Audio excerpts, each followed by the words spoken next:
Terima kasih pemirsa, Anda masih bersama kami di Anyus Malam. Seekor harimau Sumatera yang kerap menyerang warga hingga tewas akhirnya berhasil ditangkap. Harimau berjenis kelamin betina tersebut dalam kondisi memprihatinkan akibat kelaparan.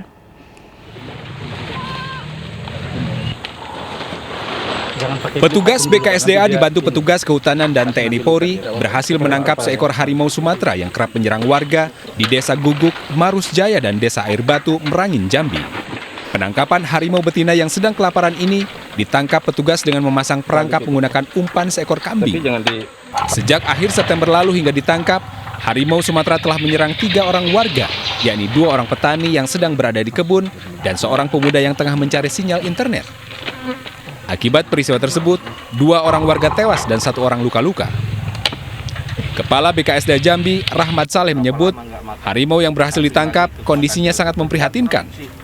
Memiliki badan kurus akibat kelaparan kehabisan makanan di hutan. Kami juga menghimbau salah satu perangkap yang kita buat di Desa Air Batu telah dimasuki oleh harimau tersebut.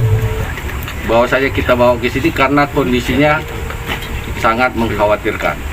Harimau yang diselamatkan berjenis kelamin betina dengan panjang kurang lebih 180 cm, umur diperkirakan sekitar 10-12 tahun, dan ada kondisi kaki depan sebelah kanan terdapat luka bekas jerat. Harimau yang kelaparan akibat terusik habitatnya ini langsung dievakuasi petugas ke tempat penyelamatan satwa BKSDA Jambi.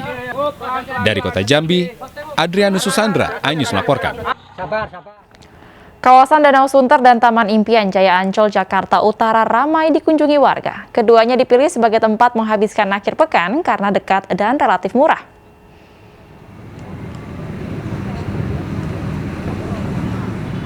Sejak pagi tadi, kawasan Danau Sunter, Jakarta Utara ramai dikunjungi warga. Mereka datang bersama teman dan keluarga untuk berolahraga seperti berlari ataupun juga bersepeda. Ada pula yang sekedar menikmati udara pagi sambil memandangi pemandangan danau. Warga yang datang wajib mematuhi protokol kesehatan ketat. Petugas Satpol PP pun terus berjaga untuk menegur warga yang tidak bermasker atau tidak menjaga jarak.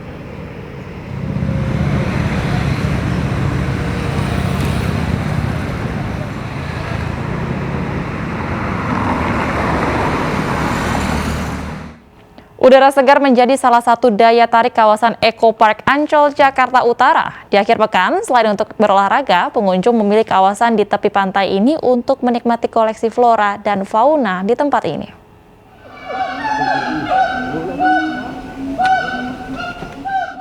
Sejak pagi, warga mendatangi Eco Park di kawasan Ancol, Jakarta Utara. Sebagian dari mereka berolahraga sambil menikmati kesegaran udara di kawasan ini.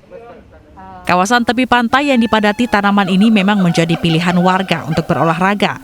Pengunjung merasa nyaman untuk beraktivitas di Eco Park karena udaranya sejuk, suatu kondisi yang jarang ditemukan di ibu kota. Iya, saya sih cuma olahraga aja, cuma biasa suka goes aja sih sepedaan ke. Kenapa memilih Eco Park? Enak aja sih di sini, di Jakarta kan jarang ada taman gitu ya. Nah, terus kayaknya di Eco Park ini nyaman juga, tempatnya luas juga. Terus juga lumayan bersahabat gitu, harganya juga nggak terlalu mahal ya. Dengan orang-orang di sini, saya lihat sih dijaga ya, terus jaraknya juga nggak yang terlalu deket-deket gitu. Jadi saya masih merasa nyaman kalau olahraga di sini. Tadi pada saat datang sini ada pengecekan dari aplikasi Peduli Lindungi atau seperti apa? Ada di depan, di gerbang Ancol depan. Selain berolahraga, pengunjung juga menikmati koleksi flora dan fauna di kawasan ini. Eco Park Ancol seluas 34 hektar ini merupakan salah satu ruang terbuka di Jakarta. Meski demikian, pengunjung yang memasuki kawasan ini tetap harus mengikuti protokol kesehatan, salah satunya sudah vaksinasi minimal dosis pertama. Dari Jakarta, Kevin Pakan, Adi Ahmad, dan Herutri, iNews melaporkan. Yogyakarta ramai dikunjungi wisatawan dari berbagai daerah pada libur akhir pekan dan Hari Maulid Nabi Muhammad. Di Minggu sore, kawasan Malioboro dipadati pengunjung. Jalanan pun macet panjang.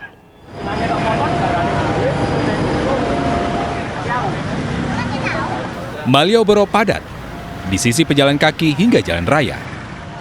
Ribuan wisatawan membanjiri destinasi favorit di jantung kota Yogyakarta ini Minggu sore. Selama akhir pekan dan libur Hari Maulid Nabi, ribuan pengunjung memenuhi kawasan ini. Mereka tak sekedar jalan-jalan, tetapi juga berbelanja aneka kerajinan tradisional yang dijajakan di trotoar toko sepanjang Jalan Malioboro.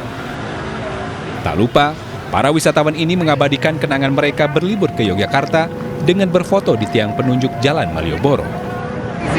Selalu sama kuliner terus apa tuh barang-barangnya yang souvenir gitu. Souvenirnya akan komplit kalau kesini mas. Tapi enggak juga sih hasrat hati ingin kesini itu pasti ada. Oh gitu. Peningkatan jumlah wisatawan ini membuat petugas yang berjaga di kawasan Malioboro kewalahan. Para petugas harus selalu mengingatkan pengunjung untuk selalu mematuhi protokol kesehatan.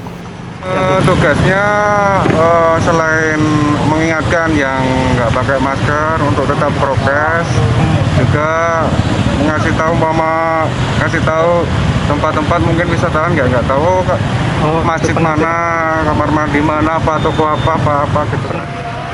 Membanjirnya kembali wisatawan di Malioboro menyebabkan jalanan macet. Untuk mengatasinya, sistem ganjil genap dan buka tutup jalan menuju kawasan Malioboro rencananya akan diberlakukan kembali. Selain untuk mengurai kemacetan, juga untuk membatasi terjadinya kerumunan selama pandemi. Dari Yogyakarta, Heru Trijoko, Anyus melaporkan. Pemirsa, seni budaya, kuliner, dan produk UMKM serta keindahan alam menjadi keunggulan desa wisata Rejo Winangun di Kota Gede dan Desa Tinalah, Kulon Progo, Daerah Istimewa Yogyakarta. Masuk dalam Anugerah Desa Wisata Indonesia 2021, desa wisata ini juga dapat menerapkan protokol kesehatan ketat saat kunjungan wisata dibuka.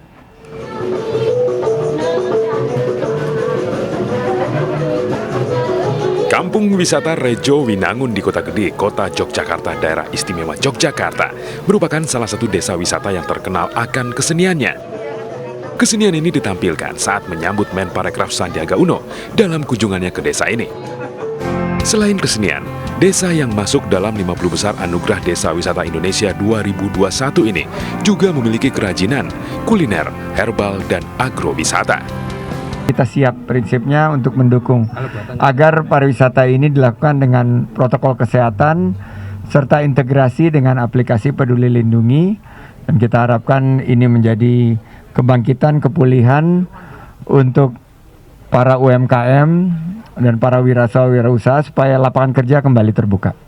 Ini suatu hadiah dari Kementerian Pariwisata dan Ekonomi Kreatif kepada Kota Jakarta di usia yang 265, Desa Rejo Winangun masuk dalam 50 desa wisata terbaik.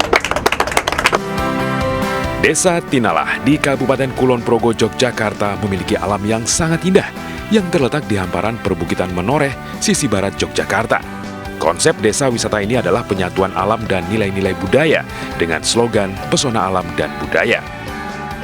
Tentu kami berharap nanti pengelola desa wisata Tinalah ini akan mampu melanjutkan kegiatan-kegiatannya untuk mendukung pembangunan kepariwisataan di Indonesia.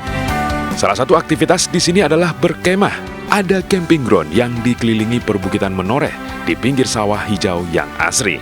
Dari Daerah Istimewa Yogyakarta, Stephen Patinama Senzli Panggabean, Ainus melaporkan. Jangan kemana-mana pemirsa, karena seusai jeda berikut kami masih memiliki informasi menarik lainnya. Tetaplah di Ajus Malam.